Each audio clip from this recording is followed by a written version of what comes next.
Welcome to this explainer. We hear a lot about the power of friendship and unity, but what actually happens when those bonds are stress tested by pure, unadulterated survival? Today, we're diving into an ancient story from the Panchatantra that brilliantly illustrates exactly why trust can lead to devastating betrayal. We're going to treat this classic narrative as a total masterclass in the brutal reality of misplaced trust and the absolute danger of cunning alliances. Instead of just telling a fairy tale, we're looking at this as a real-time case study to answer a pretty fundamental question. Can unconditional trust actually survive in a world built on survival? The characters in our source material might be animals, sure, but the psychological dynamics at play here, they are 100% human. We are examining the very foundation of the alliances we form, whether that's in our social circles or at work, and whether unconditional trust can hold up in an environment where everyone is, ultimately, just looking out for themselves. Let's get right into it with part 1, the trap of easy trust. This is all about how unlikely alliances are formed. So our story kicks off with a camel who is traveling through a forest with a merchant. The camel ends up falling sick, and the merchant? He literally just abandons him right there and continues his journey alone. But against all odds, the camel actually manages to survive. He forages, recovers his strength, and is doing pretty well for himself. But then he catches the eye of the local residents, a lion, a fox, and a crow who were already living together in a tight-knit group. They ask about his backstory, the camel pours his heart out about being abandoned, and boom, just like that, all four become fast friends. Now let's pause and look at the massive inherent mismatch in this newfound unity. On one hand, you've got the camel's position. He's a newcomer, he just went through a traumatic abandonment, and he is just so incredibly grateful and trusting. But on the other hand, you have the predators. The lion, fox, and crow are a highly established group, they're unified, and let's be real, by their very nature, they are cunning opportunists. So you've got this naive herbivore adopting apex predators as his peers. It's a dynamic built on a seriously fragile foundation. Which brings us to part 2, starvation and the test. Let's see what happens when a sudden crisis hits. The whole catalyst for our crisis is a hunting accident. One day, the group's undisputed leader and main provider, the lion, decides to hunt an elephant. And, well, let's just say he punches way above his weight class.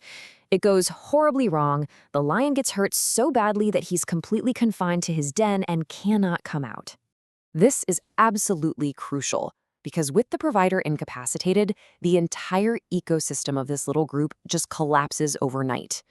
The lion can't hunt, the fox, the crow, and obviously the camel can't take down prey for the group on their own. So suddenly, the food supply goes to zero and they all begin to starve.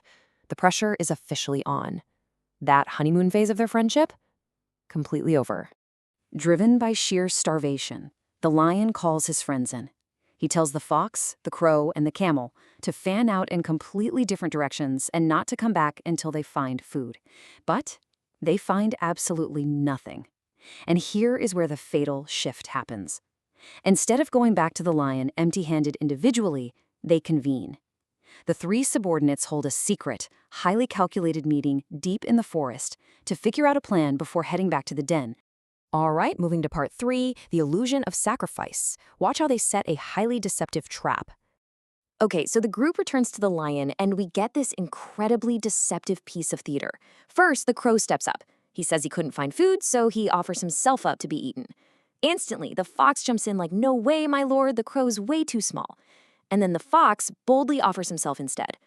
Notice the sheer audacity here? These smaller predators are making these grand, seemingly noble gestures of self-sacrifice, knowing full well the lion isn't going to actually eat them.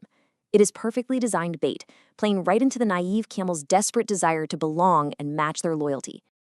And it works. The camel falls for it, hook, line, and sinker.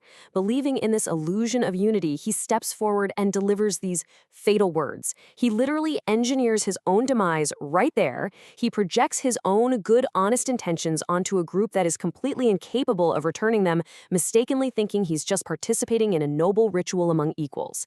But the absolute second the camel makes his offer, that friendly facade just vanishes. Poof! There is no polite refusal, no hesitation whatsoever.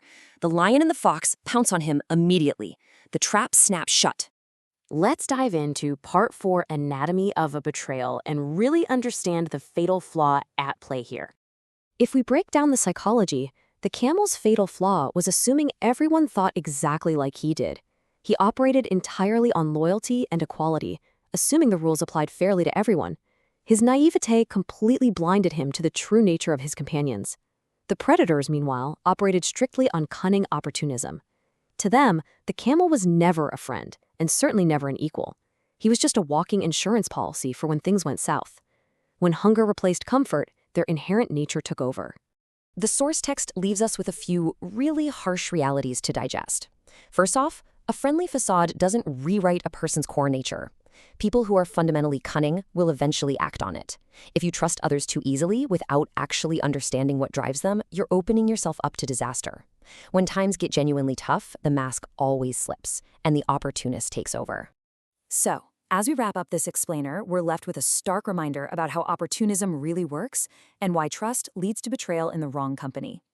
The next time you find yourself quickly trusting an unlikely alliance or relying on people whose core nature might be wildly different from yours, you have to ask yourself this one vital question.